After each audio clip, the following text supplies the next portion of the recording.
اب ہم قیامت کے روز کے خوفناک منظر کا سامنا کر رہے ہیں۔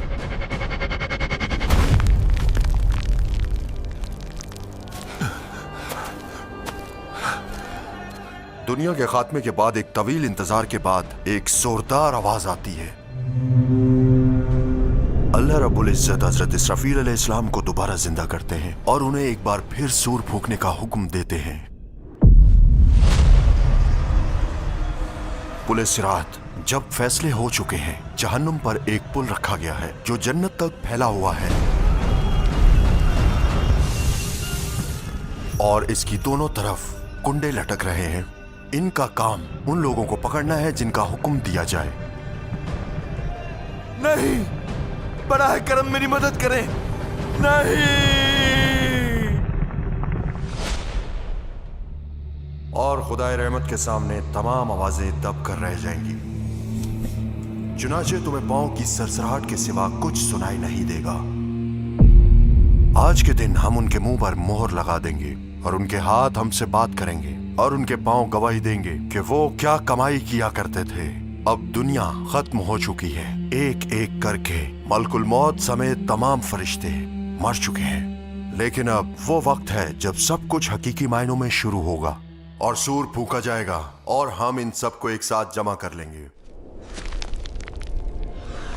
اور اب دوبارہ زندہ ہو کر سب میدان حشر میں جمع ہو رہے ہیں۔ اول انسان سے لے کر ہر وہ شخص جو بھی مر چکا ہے، انہیں ایک ایک کر کے دوبارہ زندہ کیا جا رہا ہے۔ دنیا اب ویسی نہیں رہی جیسے ہم اسے جانتے تھے، یہ ایک بالکل مختلف جگہ میں بدل چکی ہے، ایک ہموار لامتناہی میدان جس کا کوئی افق نہیں، اتنا بڑا جتنا آپ نے کبھی نہیں دیکھا ہوگا۔ وہاں ایک لمبا انتظار ہوگا، ہر ایک کو اس کا نامہ اعمال دے کر حساب کے لیے بلایا جائے گا۔ اس کے بعد ان کے تمام اعمال میزان پر تولے جائیں گے، پھر پل صراط قائم کیا جائے گا، اور آخرکار وہ سفر شروع ہوگا جس کا اختتام یا جہنم پر ہوگا یا جنت پر ختم ہوگا۔ ایک کے بعد ایک ہم ان مراحل میں سے ہر ایک کو دیکھنے جا رہے ہیں۔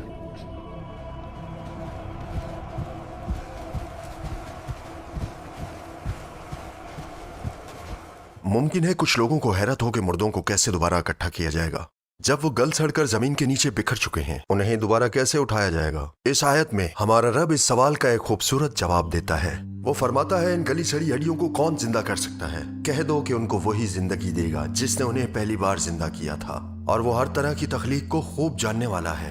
بے شک کیا وہ خالق جسے ہم کائنات میں اس کے کاموں کے ذریعے جانتے ہیں، جو لامتناہی طاقت اور قوت رکھتا ہے اور ہر چیز کو کامل تربیت میں رکھتا ہے، ہمیں ہر موسم بہار میں دوبارہ زندگی کی مثالیں نہیں دکھاتا؟ کیا آپ نہیں دیکھتے کہ زمین کے نیچے چھپے ہوئے بیجوں کو کس طرح زندگی دی جاتی ہے؟ وہ اگ کر کئی رنگوں کے پھولوں میں کھل اٹھتے ہیں۔ کیا آپ اس کے گواہ نہیں ہیں؟ ایک ایسے کمانڈر کے بارے میں سوچیں جس کے پاس ایک وسیع اور طاقتور فوج موجود ہے، پھر وہ ان سب کو جا کر آرام کرنے کا حکم دے دیتا ہے۔ کیا آپ کو لگتا ہے کہ یہ کمانڈر اپنے بکھرے ہوئے سپاہیوں کو ایک گھنٹی کی آواز کے ذریعے دوبارہ اکٹھا نہیں کر سکتا؟ اسی طرح اللہ نے انسان کو انگنت عوامل کو اکٹھا کر کے تخلیق کیا ہے۔ وہ ایک ماں کو پوری دنیا سے جمع کر کے کھانا فراہم کرتا ہے، اور اس کے ذریعے وہ اس کے پیٹ میں بچے کو تخلیق کرتا ہے۔ تو کیا یہ ممکن ہے کہ موت کے بعد جب ہمارے جسم مٹی میں بکھر جائیں تو وہ دوبارہ ہمیں جمع کر کے زندہ نہیں کر سکے گا؟ جیسا کہ آیت کہتی ہے، کیا ہمیں پہلی بار ان کو پیدا کرنا مشکل تھا؟ لوگ وحشت اور خوف میں اپنی قبروں سے اٹھ رہے ہیں، ایسے گویا کہ وہ گہری نیند سے بیدار ہوئے ہوں۔ ننگے پاؤں اور بے لباس وہ سب کسی ایک طرف تیزی سے دوڑ رہے ہیں، لیکن جس دہشت اور صدمے میں وہ ہیں، اس کی وجہ سے وہ ایک دوسرے کی طرف مڑ کر بھی نہیں دیکھ سکتے۔ کسی کو کوئی اندازہ نہیں کہ کیا کرنا ہے، وہ ٹڈی دل کی طرح بکھر کر ہر سمت دوڑنے لگتے ہیں۔ در حقیقت انہیں اسلام کے بارے میں پہلے ہی بتایا جا چکا تھا۔ ان کی آنکھیں جھکی ہوئی ہوں گی اور وہ اپنی قبروں سے نکلیں گے اور ہر طرف پھیلی ہوئی ٹڈیوں کی طرح بلانے والے کی طرف دوڑتے چلے جائیں گے۔ کافر کہیں گے، یہ ایک مشکل دن ہے۔ وہ مومن جو خدا کی نافرمانی سے دور رہتے ہیں، فخر اور خوشی کے چہروں کے ساتھ چلیں گے یا اپنی سواریوں پر سوار ہوں گے، لیکن وہ لوگ جو قرآن سے روگردانی کرتے ہیں، انہیں چہروں کے بل گھسیٹ کر میدان حشر میں لایا جائے گا۔ کچھ چہرے نور سے چمک رہے ہوں گے، جبکہ دوسرے پسینے میں شرابور ہوں گے۔ لوگ اپنے پیاروں کو ڈھونڈنے لگیں گے، لیکن بے سود، ہر کوئی اپنے ہی مسائل میں گم ہوگا۔ وہ ایک دوسرے سے بھاگیں گے، کیونکہ ان کے ذہن میں صرف ایک ہی چیز ہوگی، اپنے گناہوں سے نجات پانا۔